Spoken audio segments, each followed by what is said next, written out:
Look at this split screen diagram. On the left, a downward red spiral represents the ultimate nightmare of modern macroeconomics, systemic deflation. On the right, a descending blue line tracks the collapsing cost of computing power over the last 40 years. Mainstream economic theory treats falling prices as a contagion. The consensus dictates that if goods get cheaper across the board, consumers will stop spending, the economy will freeze, and constant central bank intervention is the only cure. Yet, if you look at the technology and energy sectors, the exact opposite logic applies. Progress in these fields is explicitly measured by doing more with fewer resources, driving the cost of output relentlessly toward zero. This creates a direct contradiction. If falling prices are the explicit goal of human innovation, why do our central economic models treat them as an existential threat? When you break down the mechanics of the market from first principles, natural deflation is not a sign of economic failure. It is the mathematical signature of successfully deploying capital. The fear of deflation operates as an entrenched economic theology driving modern central banking. The primary terror animating this theology is the debt deflation spiral. The theory argues that falling prices force businesses to hoard cash, which triggers mass bankruptcies, leading to even lower prices and a total collapse of demand. To prevent this specific spiral, institutions justify the continuous artificial expansion of the fiat money supply, ensuring nominal prices always drift upward. This model contains a critical analytical error. It equates the destructive collapse of a highly leveraged credit system with the productive reality of technological advancement. Dismantling this theology requires stepping away from monetary policy entirely and looking at the mechanical process of how capital actually functions. To understand that process, we have to start at a zero state. Imagine an economic environment relying entirely on raw human effort and base resources. In this environment, capital is not printed currency. Capital, strictly defined, is deferred consumption. A producer takes a resource stream and splits it. Most flows to immediate consumption, but a smaller channel pools as accumulated capital. Sacrificing present utility for future potential, this deferred consumption expands until it reaches a critical threshold, the prerequisite for innovation. If market participants are unwilling or unable to delay their gratification, no reserve is built. The entire engine of technological progress stalls at the zero state. Once accumulated, this capital is deployed. The raw reserve is routed into constructing hard production infrastructure. The physical market alters. Better machinery is introduced, mechanically reducing the amount of human labor required to complete a single task. On a production graph, this initial high curve represents marginal cost, the expense of producing an additional unit. When capital is injected, output spikes, and the marginal cost curve drops. As infrastructure scales globally, that downward trajectory becomes exponential. Economists define this as a positive supply shock. Society produces more goods using fewer resources. When you rapidly expand the supply of goods against a static supply of money, mathematics dictates that unit prices must inevitably fall. In a free market, this downward pressure isn't a policy choice. It is a strict, inevitable outcome of increased efficiency. When the price of a good drops, the consumer requires fewer dollars to acquire it. The real purchasing power of their wages instantly increases. Synthesizing these mechanics reveals a simple truth. Falling unit prices are the exact, observable metric confirming that human society is advancing. Returning to the mainstream idea of deflation as a plague allows us to pinpoint the exact location of its logical error. This comparative logic tree charts the error. The Keynesian debt deflation loop on the left stems from demand collapse in a leveraged credit system. The technological deflation engine on the right stems from supply-side efficiency. Conflating systemic insolvency with productive innovation is mainstream policy's core flaw. This error carries massive consequences. To combat the left side of the tree, central banks artificially inflate the money supply to prevent all prices from falling. Artificial monetary inflation actively fights against natural innovation-driven deflation. The two forces grind against each other, creating massive mechanical friction in the economy. This friction carries a severe hidden cost. The artificial inflation pumped into the system completely offsets the natural price drops earned by technological breakthroughs. Market innovators generate immense purchasing power gains for society, but continuous monetary intervention strips those gains away from the consumer. Fighting technological deflation through monetary expansion operates as a hidden, mathematically precise tax on human progress. Moving past this theoretical friction reveals what the ultimate end state of a healthy, capital-rich market should look like. This dual-gauge graphic illustrates the unified goal of economic progress. As the nominal price of goods trends cleanly downward, the broad purchasing power of society rises aggressively in opposition. In this optimized state, humanity secures its foundational needs, food, shelter, energy, while expending drastically less labor and capital. This massive efficiency surplus frees up resources. Capital can be safely reallocated toward undiscovered, higher-order scientific and industrial frontiers. Viewed through this lens, the concept of number go down should not trigger panic. It is the ultimate, objective metric of societal advancement. Software and digital technology are now accelerating this process, rapidly consuming the traditional, physical sectors of the broader economy. As a result, software-driven hyperdeflation is no longer an isolated anomaly confined to tech hubs. It is transitioning into the dominant macroeconomic force on the planet. If institutional models refuse to recalibrate to this reality, their ongoing attempts to artificially inflate away technological progress will mathematically break the monetary system. Treating deflation universally as a plague is a failure to understand how 21st century capital functions. To achieve true economic success, we have to embrace the math of innovation, and that math dictates that the cost of living must relentlessly approach zero. I will start with a question like, what if falling prices are not a disaster, but the visible dividend of progress? Now, basically, when some when from a think of it from a perspective of, let's say, semiconductor chip manufacturer, or any manufacturer which is manufacturing goods. So his main goal in the long term should be like uh, his main goal in the long term should be he should be able to uh, produce more number of goods and drive the marginal cost of production lower and lower with economies of scale. And this is happening with technology, but because because of money printer and the central banks and all other commercial banks, they are printing money with in increasing pace. This state is not like we cannot able to see this state in our day-to-day real life, and that is the reason why our system is somewhat failing. And the benefit of dividend is not what I can say. We are not able to see the benefit of dividend, and that is the main drawback for us. Now, when I say that uh, money buys more, it shows deflationary progress, but Keynesians view deflation as like it will stop economy running and we will be going into deflationary death spiral. But this essentially happens because of over leverage in the system. What happened in 1930 and whatnot. But this should be the structural goal. But what is happening is basically this: money is buying less and less as we are going forward into the future because of massive money printing by central banks all over the world. But now, coming to the theory, the standard deflationary story that assumes cheaper goods make the economy freeze. So basically, what will happen by the Keynesian idea is basically prices will fall as and when goods start to become cheaper. And if the buyer knows that prices will fall, buyers will wait. Instead of buying it today, they will wait. And if buyers stop consumption, the revenues of companies will fall. And if revenue falls, job market will get weakened and people will be fired.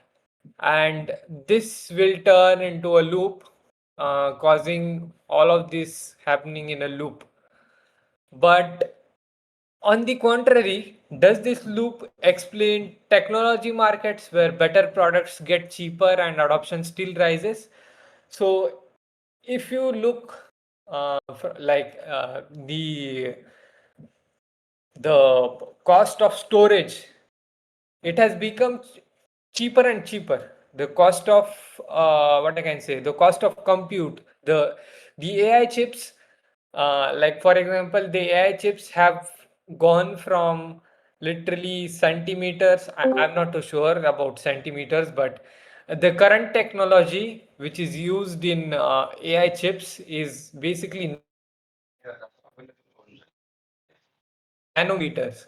So, like the space that is required to compute the similar level of difficulty or to analyze similar level of mathematical problems is now much less. Think this in terms of Bitcoin miners as well. Like for example, uh, back in time when I started, like there was a time when I was experimenting with Bitcoin mining, and I bought this machine called S19 Pro Hydro.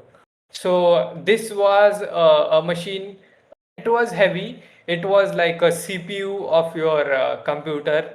So if you know what CPU is, it's a basically nowadays not many people use like many of us have shifted to MacBooks and laptops, but uh, like when I was in school, or still you can find there is a monitor, then there's a CPU.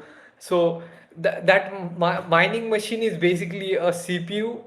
It's a size of CPU, and it was delivering me around 184 terahashes.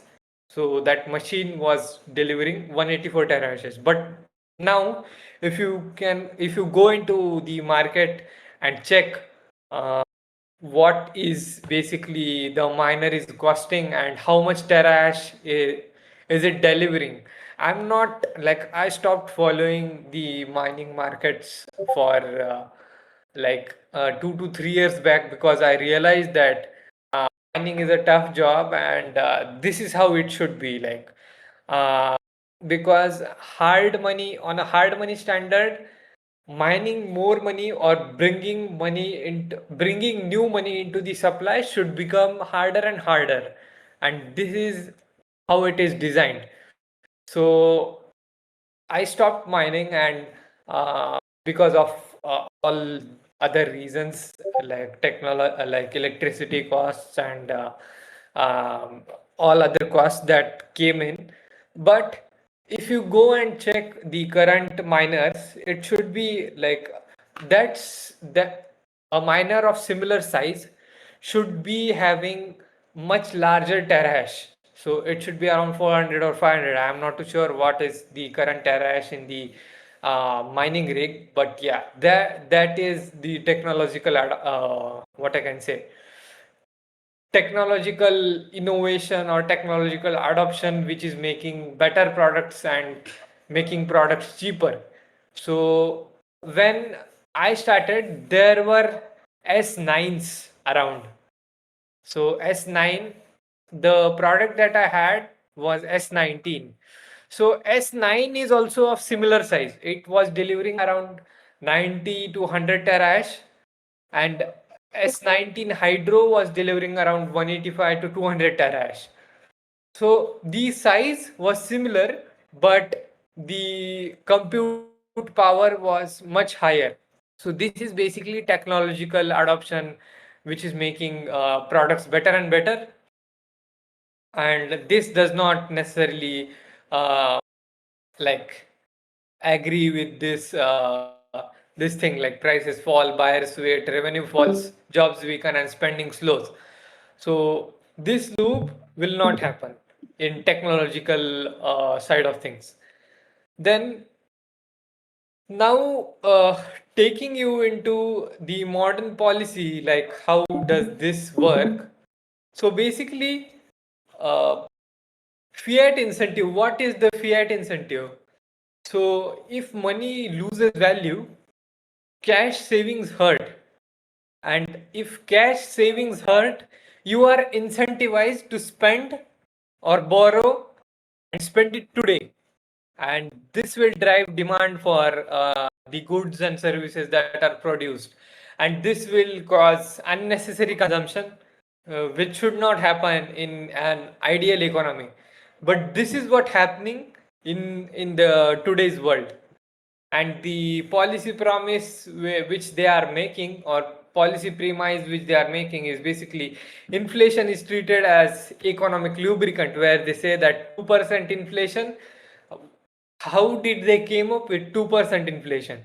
Like there is no mathematical calculation where they came up with some magical number that this 2% is something that um, like which will help us. But 2% is basically which helps them to or which this is a number which humans or people in the particular nation does not revolt.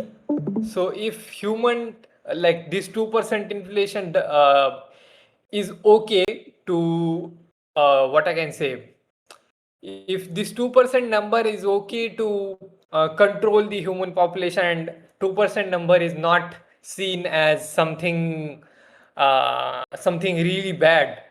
So this is good for from a central banker's perspective, and they can show us 2%, but the real inflation is not 2%, although they claim that CPI is 2%, 3%, 4%, whatever. But real inflation, that is M2, is somewhere around 7 to 9% in USD terms. So that is a total different thing. But yeah, in this economic structure, saving cash is discouraged by design, and you are forced to go into markets. You are forced to go into to go down in the risk curve and bet your savings into much risky assets. Like, you have to go into stock markets, figure out what is working for me, what stock is good for me for the investment, and this is how the current system is designed. And yeah, then coming to the key distinction, where the author argues what is good deflation and what is bad deflation. So good deflation is basically productivity improves. So Nvidia improves its productivity via making newer and newer chips, and costing newer chips will, for example, let's say uh, I know this chip or GPU of Nvidia H100. So this costs, I'm not too sure what is the cost of that chip, but let's say it costs around $100. And the good deflation in case of Nvidia is they lower their cost, they produce much more better chip, and which is delivering much higher compute and which is costing less. Although in the short term it might cost you more because it's new technology, but in the longer run the goal is to make that chips cheaper and cheaper. And if they are able to manufacture chips at a cheaper cost, they can able to target higher or a larger market. This is an example of good deflation or technological innovation, which helps a company to drive cost lower. Then bad deflation, which has happened in some economies, is basically credit bubble burst, and where people stop consuming, basically over leverage gets flushed out, and people start forced selling, debt stress, and unemployment. So basically, what I discussed in this first slide, prices fall. If prices falling uh, is figured out by the buyer, then buyer will wait. And if buyer waits, revenue will fall of the companies. If revenue falls, companies start to go bankrupt. Job markets, like unemployment reaches at all-time high. Companies, what I can say, companies throw out their employees and spending slows. But this is not necessarily the case if deflation happens. What we are in favor of is basically good deflation. Now coming to how is wealth created by an entrepreneur. So the goal of an entrepreneur is basically turn uncertainty into cheaper abundance by testing what customers actually value. So the entrepreneur invests capital into an uncertain idea and tests the products into the market, and then whether he makes profit or loss, it acts as a feedback to him that whether he should go and manufacture goods and services into this market or he should not. So if he is profiting, then this loop will go on, and if he is making losses, then he needs to do something else. And this loss loop where he will try and make something better. And if this feedback loop is what I can say, if this feedback loop is considered by that entrepreneur, then there will be a point in time where he will start to making profit. And now as and when he starts to make profit, now he will look and scale it. Then now I want to talk about return on capital. And generally, it is seen that profit from profit margin perspective, but it is not necessary that you have higher margins to make higher return on capital. Time component is also there. So, for example, you have higher margins, but you are the the amount of time that you require to make the invested capital is higher. Let's say you invested 100 rupees and your profit margin is 50. And to earn that 50 rupees profit, you take whole year. So to earn 50 rupees, you are taking whole year and you have higher profit margin, but you do not have the scale, in your business you have not figured out the economies of scale. In the other hand, let's say uh, an entrepreneur is in the business where his profit margin is, let's say, 10%. On 100 rupees he is making 10 rupees, but that 10 rupees are coming back to him in in way faster time. Let's say that 10 rupees are coming back in, let's say, 10 days. So that 10 rupees is again reinvested into the production. And if we reinvest that 10 rupees again, the whole loop will make return on capital faster and faster. So it is not necessary that a business should have higher margins to like to have higher return on capital. As the formula says, is like it's profit by capital by time. So lesser and lesser time you have,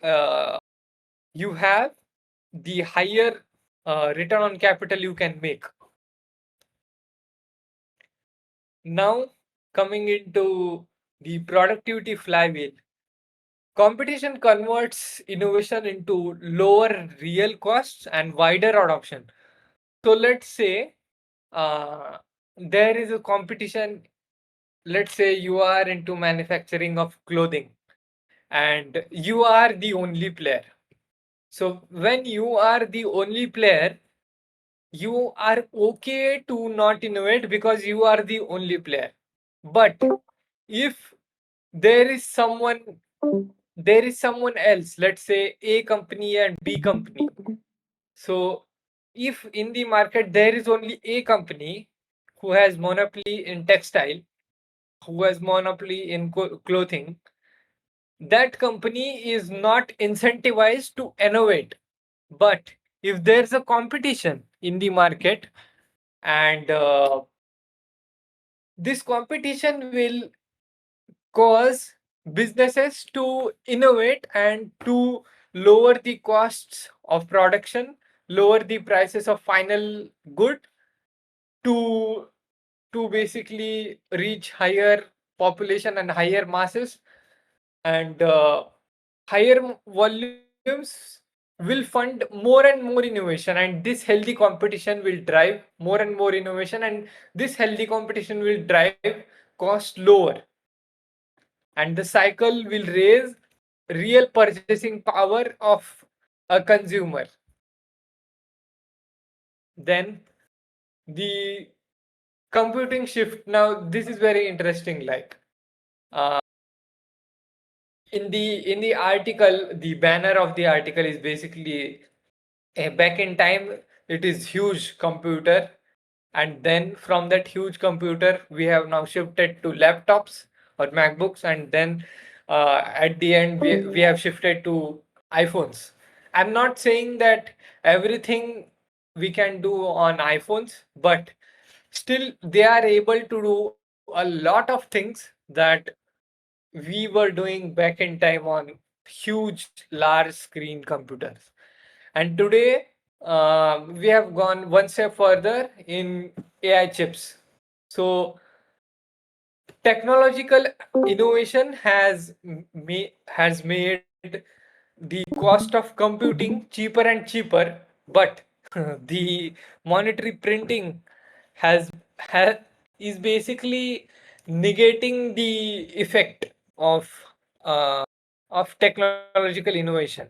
Now, because in chips or in this technological, or what I can say, storage and computing, the the innovation is happening at a much faster pace than the technological innovation which should happen in the other sectors. That's the reason why you are able to see real deflation uh, in, let's say, storage, or in other things which are related to computers or these electronics.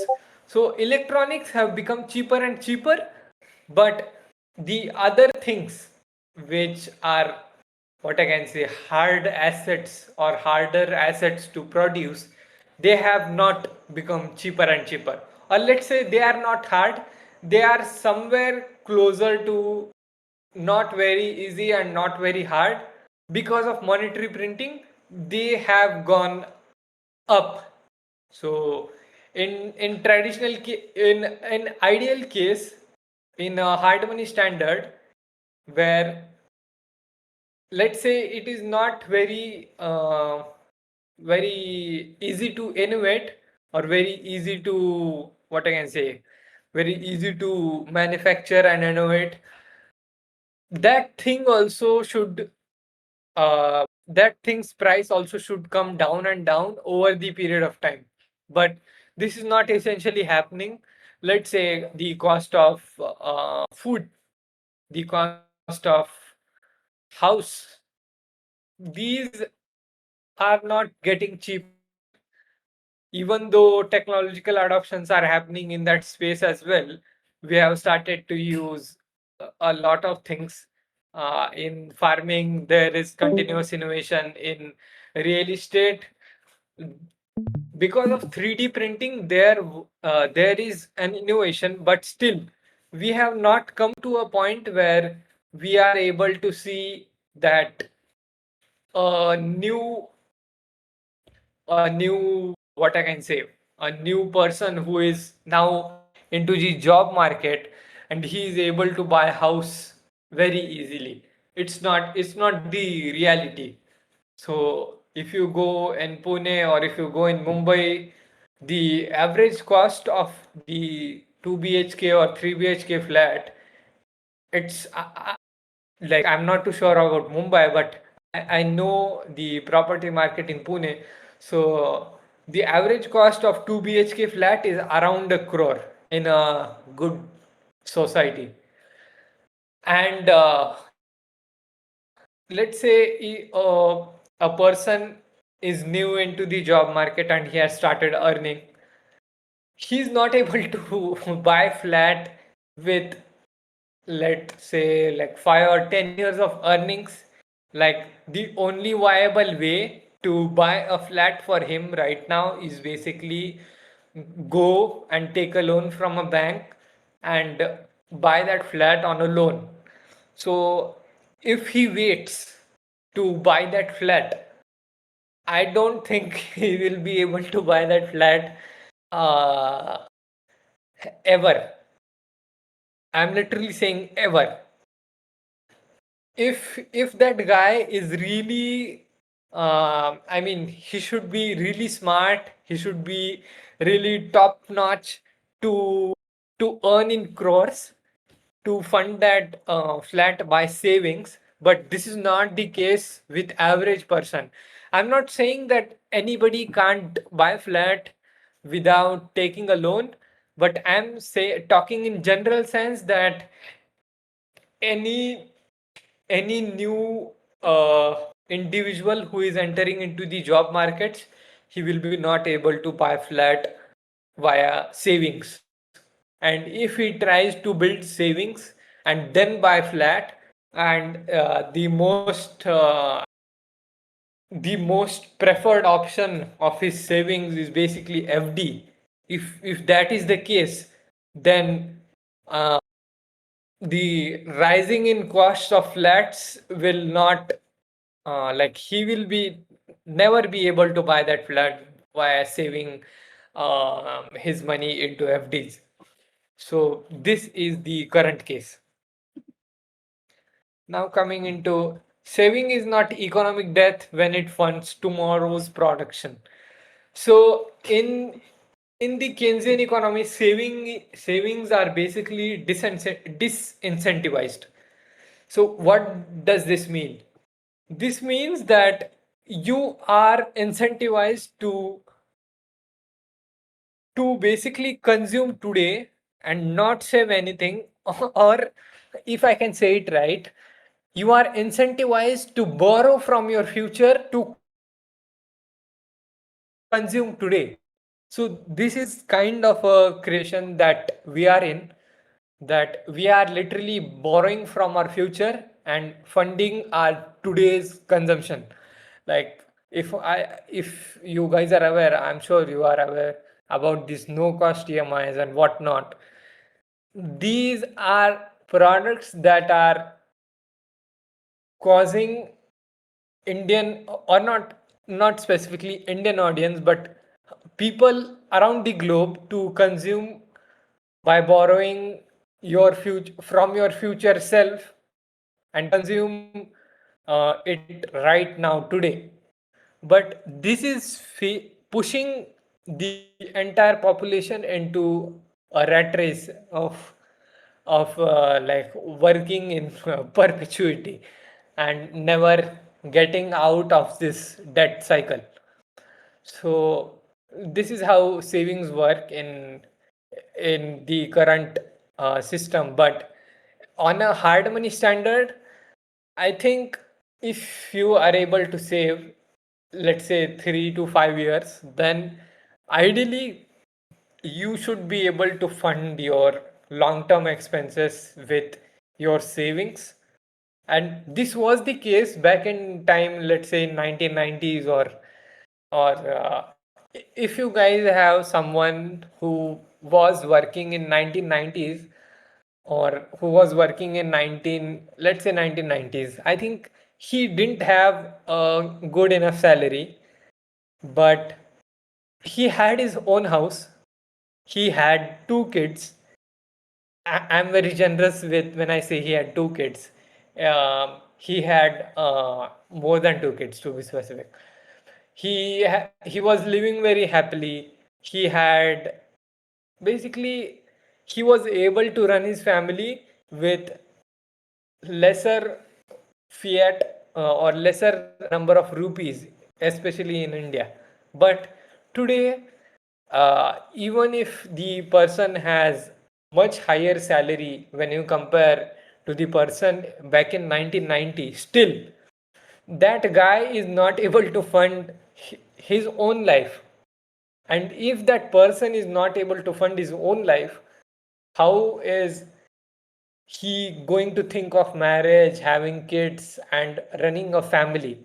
And this is basically cracking the uh, whole humanity, and you are seeing below there is something called uh, what I can say.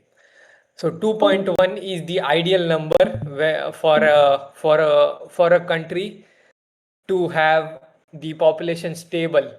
I'm not too sure what that number is called. So basically, what that says is every um, every family or every couple should ideally have 2.1 child. Now 2.1 is not in the a single person or single couple case. It's in the broader sense, because let's say some other deaths are happening and whatnot. So 2.1 is the ideal number where the population is sustained for a nation. But if you see in West, if you see in developing country, sorry, not developing, in developed economies, and even now in except UP and Bihar, all over India, the number is below 2.1. So uh, in the future, there will be a case where we will be having a good number of aged population than today. So this is all because of this system that is there right now, and which is incentivizing people to spend today, and not only with their cash flows but borrowing from their future cash flows. So this is what is happening in today's scenario. But uh, now coming to the next part, when money distort prices and rates, false demand can look real, and this is what is happening. So we are seeing demand high because there is a lot of money printing that is happening in the back end or in the central banks, or not only in the central banks but all the commercial banks and all the other banks that are there in the economy. And this pictures a fake narrative overall, because every new money that is coming into the economy, that creates false signals like false demand, and which in turn causes bad investments. And um, I'm not too sure how many of you are aware about Gurgaon real estate. So in Gurgaon real estate, a flat is worth 100 crores. So uh, I'm not too sure like 100 crores, but like these flats, nobody is living in these flats. So essentially, the real estate economy has now become uh, like real estate economy is also the economy where most of the black money gets parked, but like um, it is also the cause of new money supply that is coming in, because this is the best example of bad investments. So in basically, who should buy a house? The one or the person who needs the house. But in today's scenario, the person who needs the house is basically not buying, or he's unable to buy that house. The person who is buying house is basically the person who has access to capital, or who has access to cheaper capital via loans and leverage, and he is buying that house and nobody is living. So this is the kind of fake demand that we are currently seeing in Gurgaon real estate. But yeah, this is what it is. Then if this thing continues to happen for a long period of time, there will be a time when unwind will happen and the bubbles will explode. So in China, this bubble got exploded with Evergrande. To the people who are not aware about Evergrande, there basically the Evergrande was a company who was or who was building flats, and who was into the business of building flats, houses, and whatnot. So because of this fake demand, what happened is basically they built more number of flats than that were required in the economy. And when they built more number of flats, and there came a point in time where uh, where there was no new demand for the existing flats that were there in the market. And this essentially caused the Chinese real estate market to explode, and many real estate companies got bankrupt, like Evergrande and two to three more companies in China. Maybe similar cases might happen in the other real estate markets across India. But yeah, this is what it is when um, excess money printing happens. Then, coming to the next part, inflation does not arrive everywhere at once, so the early receivers gain first. Now, this is the thing where we all know that the closer you are to money printer, the better it is for you. And this is how the rich are getting richer and poor is getting poorer and middle class is getting crushed. But this is the reality. So unless you play the game of this fiat system, unless you are playing responsibly this game, you will be not in a good state. So the idea is basically the closer you are, or the closer you are to the money printer, the cost of acquiring new money is lesser and lesser for you. So whoever is closer, the cost of money is less for him, and the lesser the cost, he is able to borrow more and more. And if he is able to borrow more and more, then he is able to buy more and more assets. And this loop is continuing, this loop is spinning and spinning and spinning.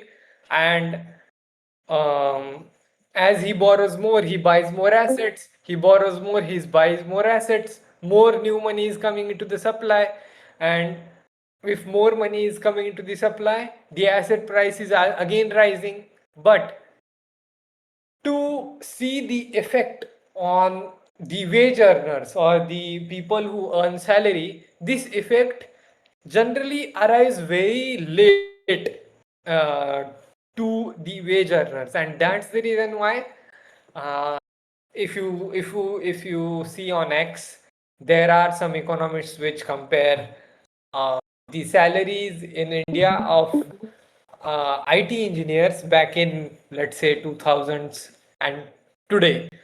So the basic salaries of the engineers have not gone up with inflation that is government reported. So this thing is kind of concerning, but this is what it is. And this is the real example that is happening.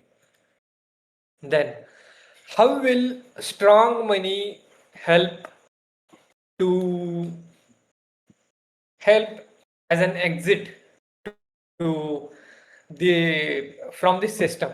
So basically, if there is a strong money that cannot be inflated away, or that cannot be printed in a click of a button, that will give us a stable ruler or a stable unit of account in the long term to measure value of things.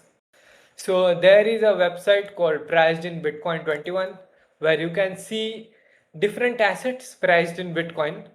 And if you see, every asset is going down and down when you see uh, through priced in Bitcoin lens. So Bitcoin gives you a stable unit of account which helps you see what the real price of a particular asset is is. So basically, what is the real price of a particular asset? Let's say real estate, or food, or clothing, or industrial goods, whatever. All of this are going down and down. So Bitcoin supporters see fixed issuance as a rule that refuses refuses arbitrary debasement. So with fixed supply schedule, there is no central printer. Bitcoin has a global settlement network, and essentially your savings is protected from dilution, or your savings is protected from inflation, or your savings is protected from money printing, because 21 million units will be there in Bitcoin and no extra unit will be created. So fixed monetary rules can let productivity gains accrue to savers instead of being diluted. So if you are on a dollar standard, then these gains won't accrue to you unless you buy assets. And who is able to buy assets? The person who is closer to the printer. But in case of Bitcoin, uh, if you are saving Bitcoin on a long enough time frame, the prices of different goods or different assets are going down and down, and it will help savers and help common people to not gamble in stock markets and save, or help their purchasing power to grow over time. Then innovation should make life cheaper, but inflation can hide the gain. So this is what happening. So let's say you are saving, you are investing, you are putting in capital, then entrepreneurs are using that capital, they are innovating, and they are able to drive down the costs of production, which is giving you a purchasing power gain. But if the purchasing power gain is inflated away via more and more money printing, then you will not see the gain that is done by innovation. And this is what happening. So innovation has happened all across all industries. If this is happening all across all the industries, why aren't our lives getting easier and easier? So our lives are getting harder and harder. So the debate is really about incentives, time, and who gets to see the progress. The article leaves the audience with a choice between inflationary treadmill and deflationary progress. Inflationary treadmill is basically money loses value by design, savings is punished, progress is harder to see. And deflationary progress is basically money holds its value, savings is rewarded, and productivity becomes visible.